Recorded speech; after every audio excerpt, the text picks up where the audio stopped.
A ver, listo, grabando. Y lo que les digo, vamos entonces a entrar a ver un poco lo que han sido los cambios de la guía de RCP, que han pasado 5 años. A ver, me falta es compartir la pantalla. Habrá que ver. Vamos a compartir pantalla.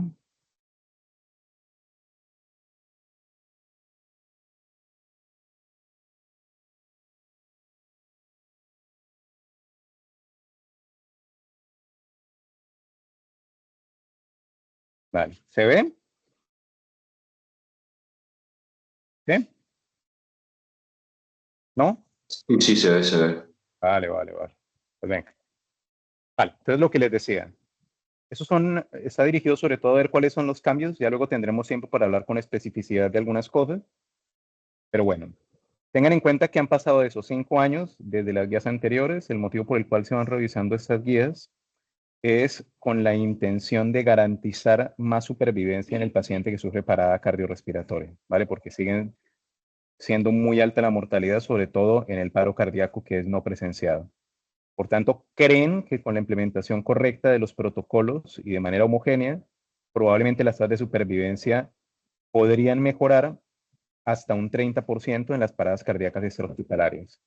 Y para ello han incluido más de 450 estudios, han tratado de simplificar los protocolos para que todo el mundo los pueda aplicar rápido, sobre todo en la parte básica de soporte vital básico, el reanimador LEGO, y cada vez más hablan de tecnología integrada a la reanimación, ¿vale? Entonces, van a haber unos cambios, digamos, sobre algunos ejes. Dentro de eso estará lo que es la cadena de supervivencia, que la han simplificado un poco. Ahora les diré en qué, porque ahora la cadena de supervivencia es igual para todo.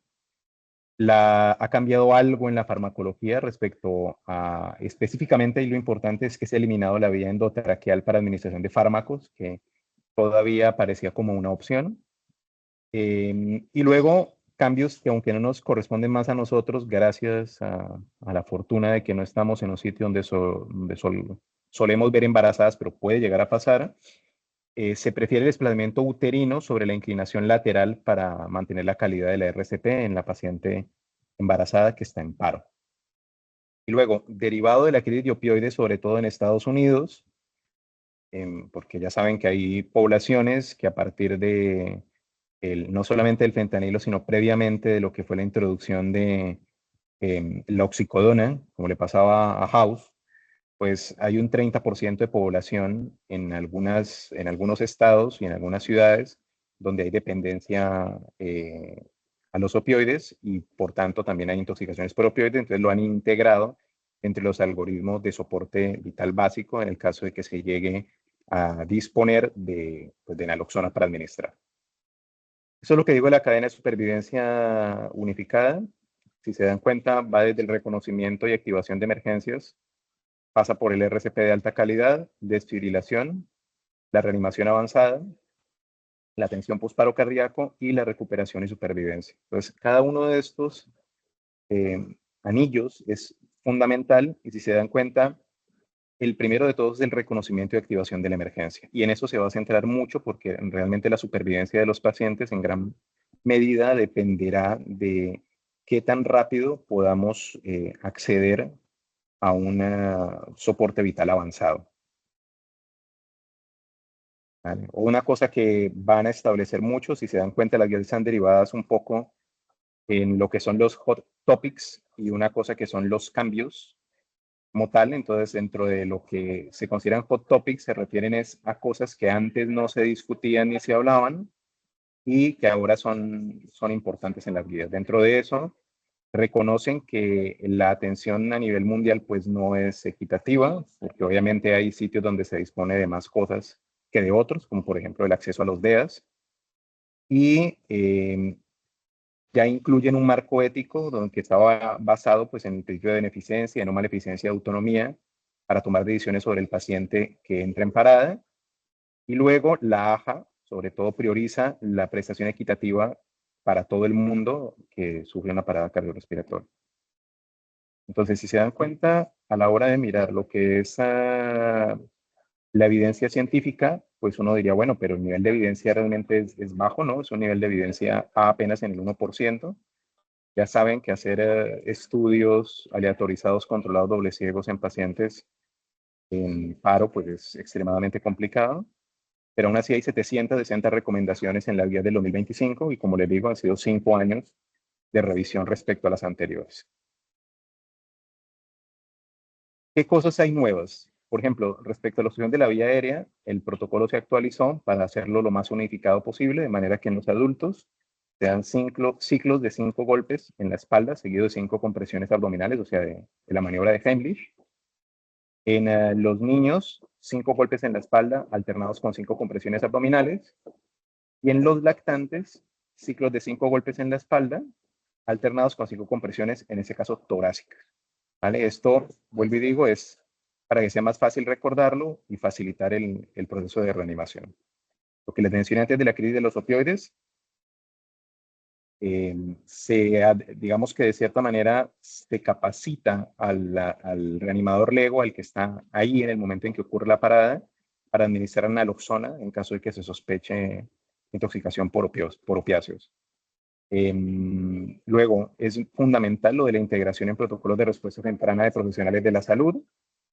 Y ahora les diré en qué consiste un poco ese cambio, ¿vale? Entonces, soporte vital básico, las innovaciones claves, las compresiones siguen siendo prácticamente igual, 100 a 120 por minuto, profundidad de 5 a 6, como antes, hay que minimizar interrupciones.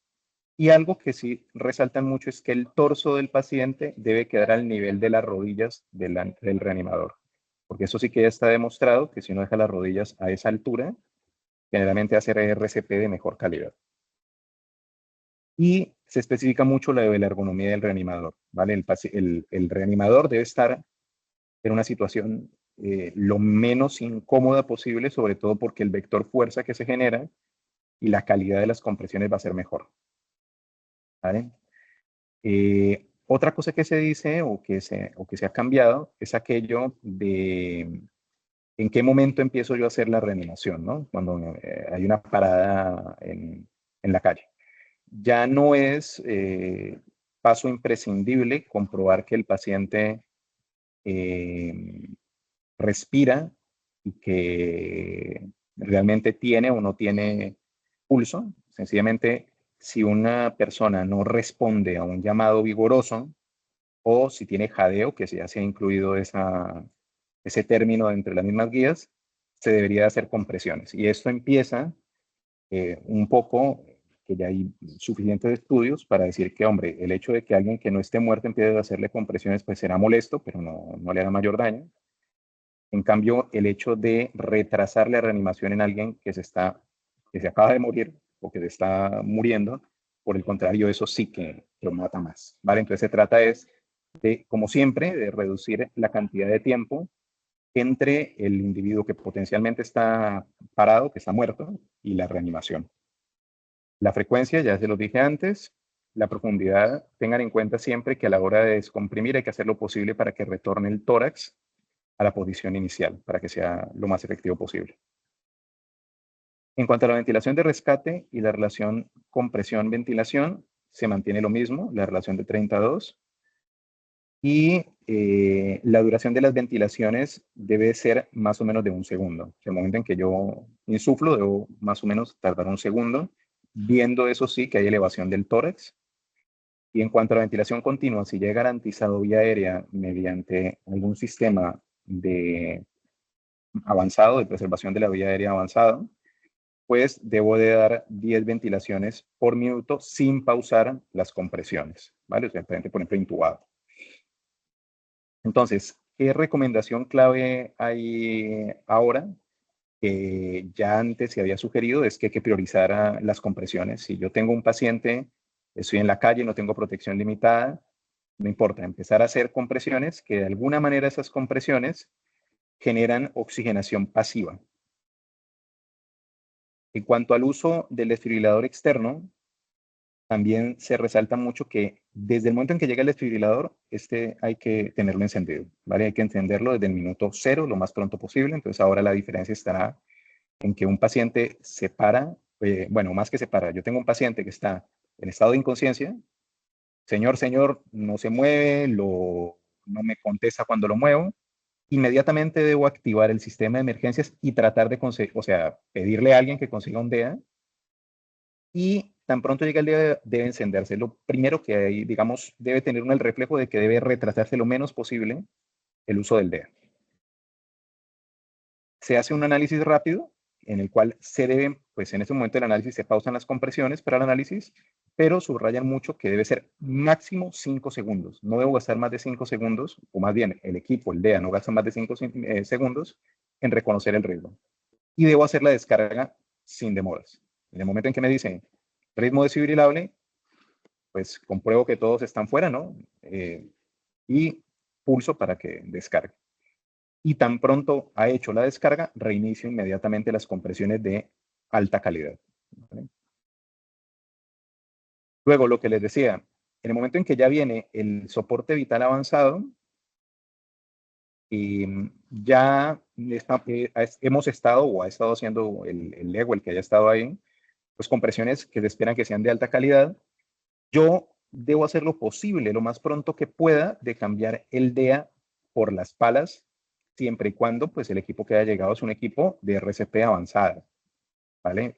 ¿Por qué lo digo así? Porque el aparato este, el DEA, reconoce automáticamente el ritmo, mientras que si yo pongo un desfibrilador convencional, pues este no, ese me toca a mí como médico reconocer el ritmo. Por tanto, debo hacer lo posible lo más pronto para hacer el cambio cuando ha llegado pues gente que sabe realmente de reanimación, ¿vale? Luego, hay algún par de cambios que ya luego les menciono un poco más adelante en una tabla de resumen, que tiene que ver con la desfibrilación, pero igual tenemos una clase adicional sobre desfibrilación, así que no me detendré mucho en ello. Y sobre, pues la idea es volver a hacer el taller que en su momento no lo pudimos terminar con todos. Perdón, Hosmar, pero ya la cosa se lió en la época de los chinches y la idea es poder hacer algunos simulacros, sobre todo de las situaciones específicas de la huida. ¿Vale? Y luego, como siempre, vamos a, dependiendo si uno mira las guías americanas, habla más de las 5H y las 5Ts, aquí hablamos más de 4H y 4Ts, pero eso sí sigue un poco igual. Hay que tratar de identificar las causas, sobre todo en los ritmos no desfibrilables, donde suelen haber, pues, esas causas relacionadas con las 4H o con las 4T. En cuanto a la desfibrilación pública, ahora ya se habla más de lo de equidad de género. ¿Por qué? Porque antes habían barreras sobre qué hago yo con una mujer que tiene una parada en vía pública, le quito o no le quito el sostén. Esto parece una chorrada, pero a veces la reanimación se retrasaba, o más bien el uso del DEA se retrasaba por eso. Entonces, lo que nos dicen es, si uno puede mover el sostén sin, o sea, y no quitarlo del todo, sino nomás moverlo y colocar las pegatinas sin problema, pues háganlo. Y luego, si no, suéltelo, suelte el brasier y ponga las pegatinas, pero obviamente hay que priorizar que el paciente no se muera y eso lo han recalcado bastante en la actualización. Farmacoterapia. Entonces, el vasopresor que utilizaremos en reanimación y que sigue teniendo la misma validez, obviamente en los ritmos, es la adrenalina, ¿vale? Siguen resaltando mucho que la administración de la primera adrenalina debería hacerse tan pronto yo identifico que el ritmo es un ritmo no desfibrilable, ¿no? No vamos a esperar 2 minutos al siguiente ciclo o lo que sea, no. Tan pronto identifico que el ritmo es un no desfibrilable, adrenalina, porque eso aumenta supervivencia. Se elimina, como les dije antes, la vía endotraqueal. Ya la vía endotraqueal no, sencillamente pues porque la absorción a nivel endotraqueal es errática, es impredecible y puede dar niveles subterapéuticos, entonces no.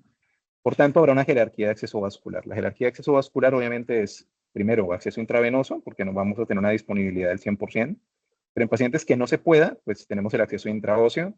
Es una alternativa razonable y que es rápida. Cuando hagan el curso de RCP, si no lo han hecho, se darán cuenta que eso es una pistolita pequeña que se pone a nivel de espina tibial anterior o se puede colocar a nivel de trocánter en el húmero y que es muy rápido colocar realmente y ahí se puede administrar sin problema líquidos, medicamentos. Lo complicado es que esas pistolitas son caras, entonces generalmente no se tienen muchas veces ni siquiera en los servicios de urgencias porque cada pistolita vale como 300 euros o una cosa así. Manejo de la vía aérea, lo que les decía, concentrarse en las compresiones de alta calidad, ¿vale? No tanto en el dispositivo de vía aérea si estoy en la calle, e incluso si tengo un paciente que estoy reanimando en el hospital, tengo que darle prioridades a las compresiones torácicas. Le pondré un dispositivo bolsa, válvula, mascarilla y le iré garantizando un poco, pero no obsesionarse con la intubación orotraqueal, ¿vale? Aquí lo que va a salvar al paciente son las compresiones. Y yo tengo disposición de, o tengo, perdón, a mano, dispositivos supraglóticos, se pueden colocar incluso en espacios extrahospitalarios y dentro de ellos van a preferir el iGel, ¿vale? Y luego, en lo que es la protección respiratoria para nosotros por los patógenos que pueden haber, lo que les digo, si no tenemos en ese momento seguridad de a quién estamos reanimando, podemos hacer solamente compresiones y esperar. Otro cambio que hay, que esto nos da mucho vueltas en la cabeza a la mayoría de los que hemos tenido que hacer reanimación alguna vez, es un par de cosas, y es la compresión mecánica, o sea, el uso del Lucas, porque tiene uno la impresión de que el Lucas, hombre, este no se cansa, debe ser mejor, pero no, no hay recomendación ahora mismo porque se han hecho ensayos ya grandes y no hay evidencia en la superioridad sobre la reanimación cardiopulmonar de alta calidad. Ojo, esto es importante porque obviamente si yo tengo un equipo que no sabe hacer una buena reanimación, quizá en ese caso el Lucas podría ser mejor, ¿vale? Pero cuando se han hecho estudios con equipos de RCP que están bien entrenados versus el Lucas no hay diferencia, por lo tanto no se puede recomendar, ¿vale? Y luego, obviamente, en momentos en los que haya que hacer, haya situaciones que no sean seguras, como por ejemplo transporte o si el paciente va dentro del hospital hacia un cateterismo, pues es mejor llevar el Lucas porque no se pueden hacer las compresiones de calidad. Lo de la RCP con cabeza elevada, eso sobre todo se ha quedado para estudios clínicos, por ahora no está recomendado. Esto de RCP con cabeza elevada es que levantan un poco el cabezal a 20-30 grados y se hace la reanimación en esa posición, pero no hay pruebas suficientes para recomendarlo, ¿vale? Ya le dije lo del paro cardíaco en la embarazada. La recomendación anterior era inclinar lateralmente a la mujer para aliviar la compresión aorto-cava y en ese momento empezar a hacer compresiones, ¿vale? Pero se ve que es más efectivo el desplazamiento manual, ¿vale? De manera que tendremos a alguien, la paciente completamente en supino, desplaza a alguien el útero y otra persona va haciendo las compresiones. Esto es más que nuevo, una unificación de lo que es el algoritmo de atención postparada, ¿vale? Cuando ya he conseguido la circulación, de recuperar la circulación espontánea, tengo que seguir una serie de medidas para mantener la vía aérea pues abierta, mantener la oxigenación, controlar hemodinámicamente.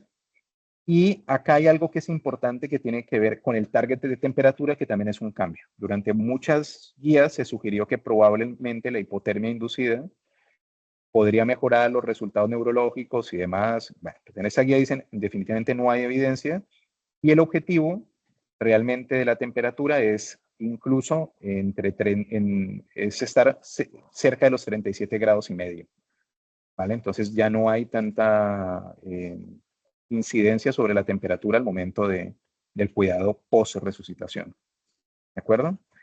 Y a ver que no me deje nada.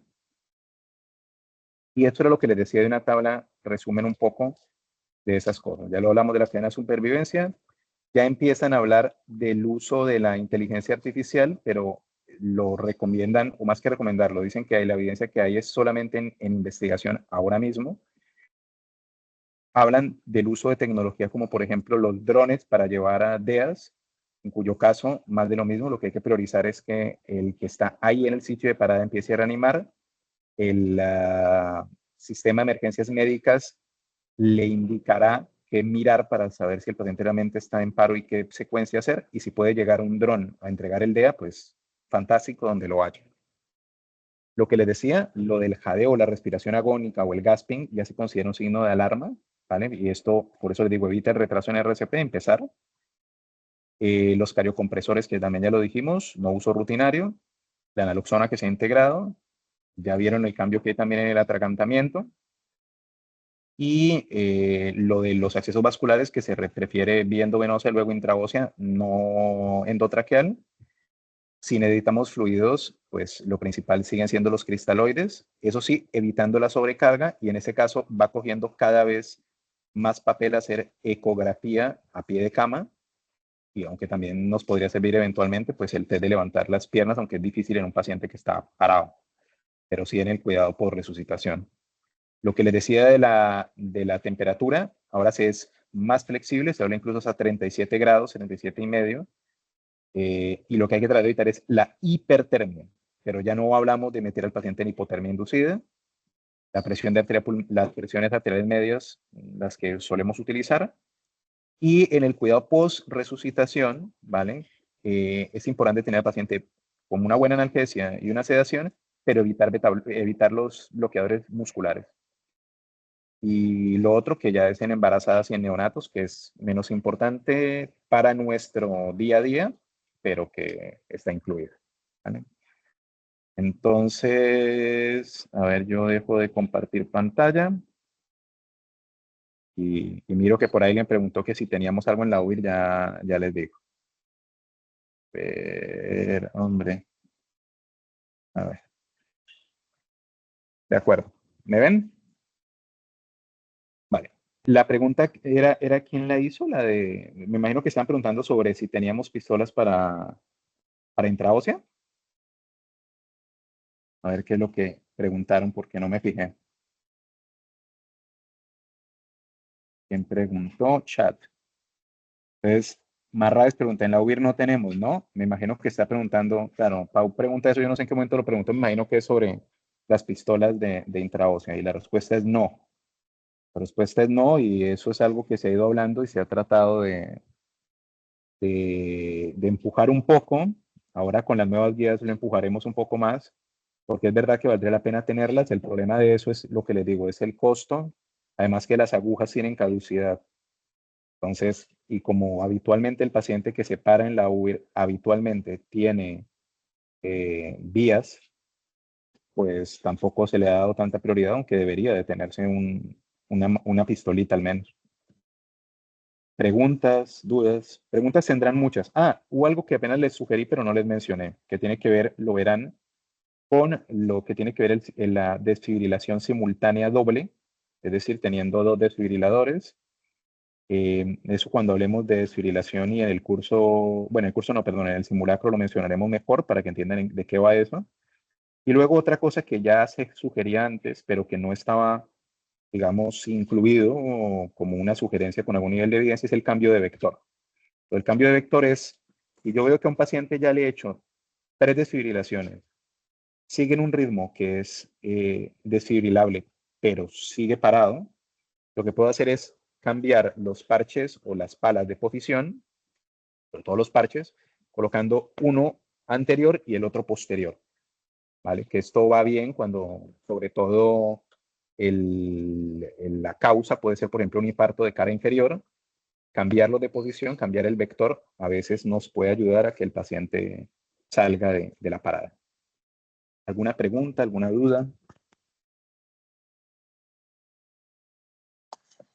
Yo quería preguntar también que si dice algo, ha dado un poco más información o algo sobre el uso de la capnografía. Que aquí no, bueno, aquí digo que no lo usamos mucho, pero que entiendo que sirve mucho para saber, ¿no? Como que si el tubo está bien posicionado, evaluar la calidad del RCP y todas estas cosas. No sé. Pero de hecho la guía ahora es todavía más clara con eso. ¿Vale? Y de hecho ya nos pone como objetivo que para hablar de que el paciente no solamente está bien intubado, sino que las compresiones de buena calidad, ya se mencionaba antes, que necesitamos tener en el capnógrafo al menos ver una onda de 20, incluso hablan ahora de ondas incluso más altas, de 30, y para hablar de recuperación de la circulación espontánea, incluso hablan de una rápida subida a 40, 50. Entonces sí, durante la reanimación debería de colocarse un capnógrafo. El argumento de no lo ponemos porque genera más espacio muerto, no, la verdad eso no tiene mucho sentido. Ya lo hacemos lo posible dependiendo de quién esté, de que se pongan pacientes, sobre todo que están más inestables, un capnógrafo y hay en la UBIR hay, no sino pedirlo, que lo pongan y ya está. Eso no tiene mayor misterio, pero sí. Sí que la guía lo dice y de hecho ya empiezan a hablar también en la monitorización transcutánea de CO2, ¿vale? Que también es otra herramienta que se podría utilizar. La verdad es que estos parchecitos sí son más caros y sobre todo el fungible, ni siquiera el equipo, el fungible es el problema. ¿Preguntas, dudas adicionales? Entonces, mira, ya que tengo yo aquí a Josmar, que creo que es el más grande del equipo, háblate con el jefe de residentes Josmar y organizamos lo de la RCP en el torso, en el muñequito. ¿De acuerdo? Los días que... Dime. No, que ok, que está bien. Ah, vale, vale, vale. Pues háblalo. Lo que hicimos la vez pasada era que fueran grupos, lo ideal es que sean máximo de 4, porque la intención es simular vida real en la UIR. Y la otra cosa es poner fechas. Entonces, las fechas a mí particularmente me resulta más fácil por todo los jueves.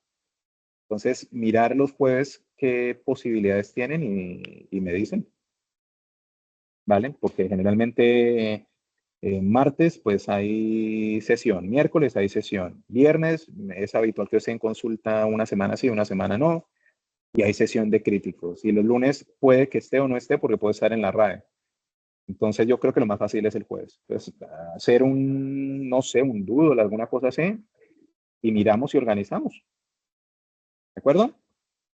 Vale, perfecto, ¿Vale? Jason. Hablo Pues venga, con Albert. Vale, hablamos para la gracias. próxima. Venga, venga, hasta luego. Gracias, Jason. Chao.